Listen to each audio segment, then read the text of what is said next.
none of us have entered the transfer portal today. I know it seems like everybody's doing that today in college football. We have not.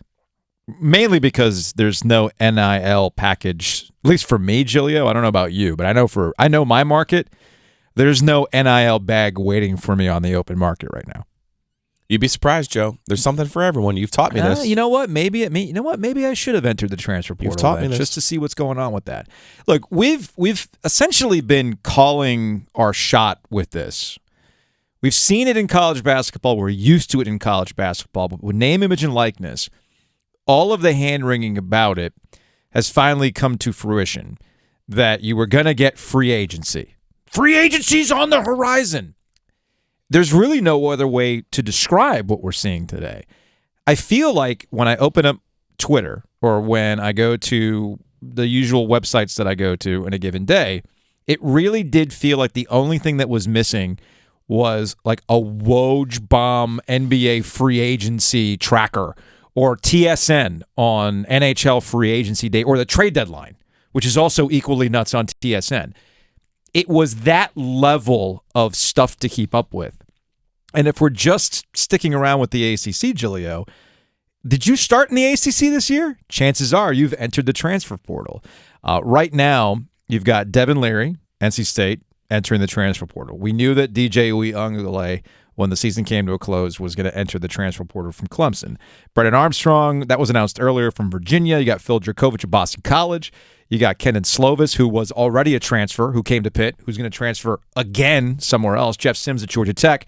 Drew Pine at Notre Dame, if we're going to count them from the ACC. And then you got backups, which make a lot of sense too. Jacoby Criswell. We called this all the way back in September when it was abundantly clear that Drake May was going to be something this year.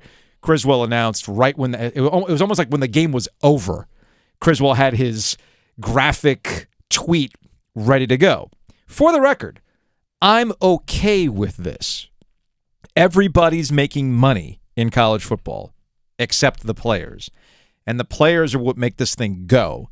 And if they want to realize their potential, they want to better their situation somewhere else, like Deion Sanders just bettered his situation leaving Jackson State to go to Colorado, or any number of other coaches who have decided to move on. Scott Satterfield moving on from Louisville to take on the Cincinnati job, which, by the way, those teams play each other in a bowl game. Regardless, I'm okay with this. And honestly, you should be too. And I'm not going to lie, it's kind of exciting. It's like, ooh, it's all sorts of action, real live action on college football right now. Yeah, I'm pro the players getting paid. Sure. Okay. The only thing I'm slightly torn on, and it would have been exacerbated if it was MJ Morris instead of Devin Leary, right?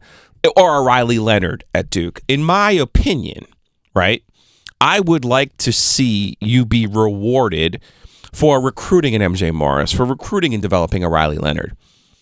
When it's Devin Leary, as we talked about almost since the day his surgery was announced, he's in a situation now where we don't know what his NFL draft stock is. 2 of the 3 years he was the starter, he was injured. Okay? The NFL doesn't look kindly upon that. Devin's probably a tall 6'1". The NFL doesn't look kindly upon that. Yeah. He does have a rocket for an arm, though. So what he needs to do is to be able to work out for NFL teams. And with the torn pec, it doesn't look like his timetable is going to allow him to do that. So what makes the most sense for him was to go into the portal and get the best value that he could, Joe, because you're not going to make $500,000 in the USFL. No. You're not going to make that kind of money in the XFL.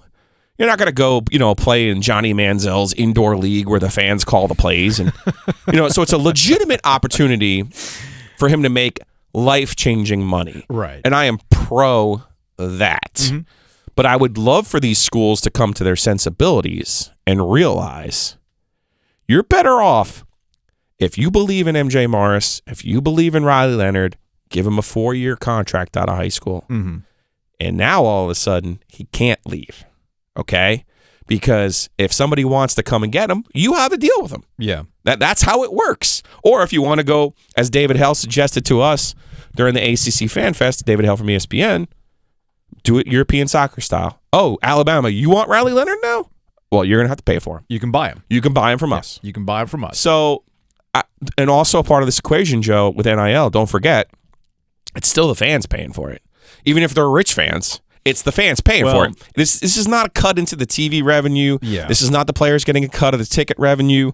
This is schools bilking their own fans because they still refuse to share the billions of dollars that the players, the talent, are generating for them. I'm glad you brought that up because I am curious, and this is really the first year of it in college football that I think everybody now gets it. Yeah. Last year, while the transfer portal has always been active since its inception, this was the first offseason that was legitimately going to be a stress test for collectives, or let's call it what it is, redirected booster money. Yeah. And I'm going to be curious to see how sustainable this is before, as you said, who's footing the bill for it.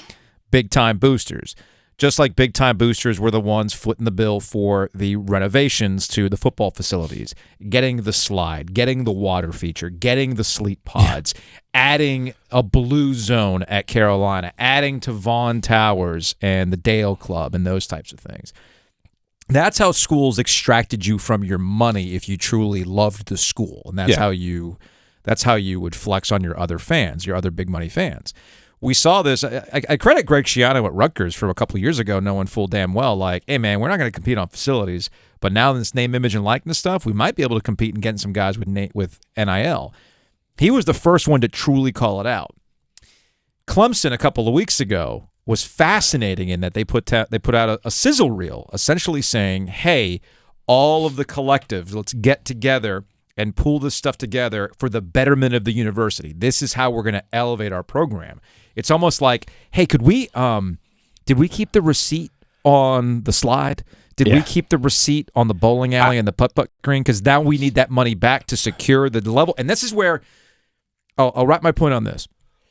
We talk about playing fields, level playing fields all the time. It's never been level. Right. All right. It's gonna be an unlevel playing field. Well, first off, there never was a level playing field. However, I do feel with name, image, and likeness and what we're seeing today is going to cause further stratification at the elite level programs. Where Clemson could hang, maybe Clemson can't hang anymore based on name, image, and likeness and how much money they have within their program. And Southern Cal can get right back in the mix because they seem to have the motivation and the money to back that up.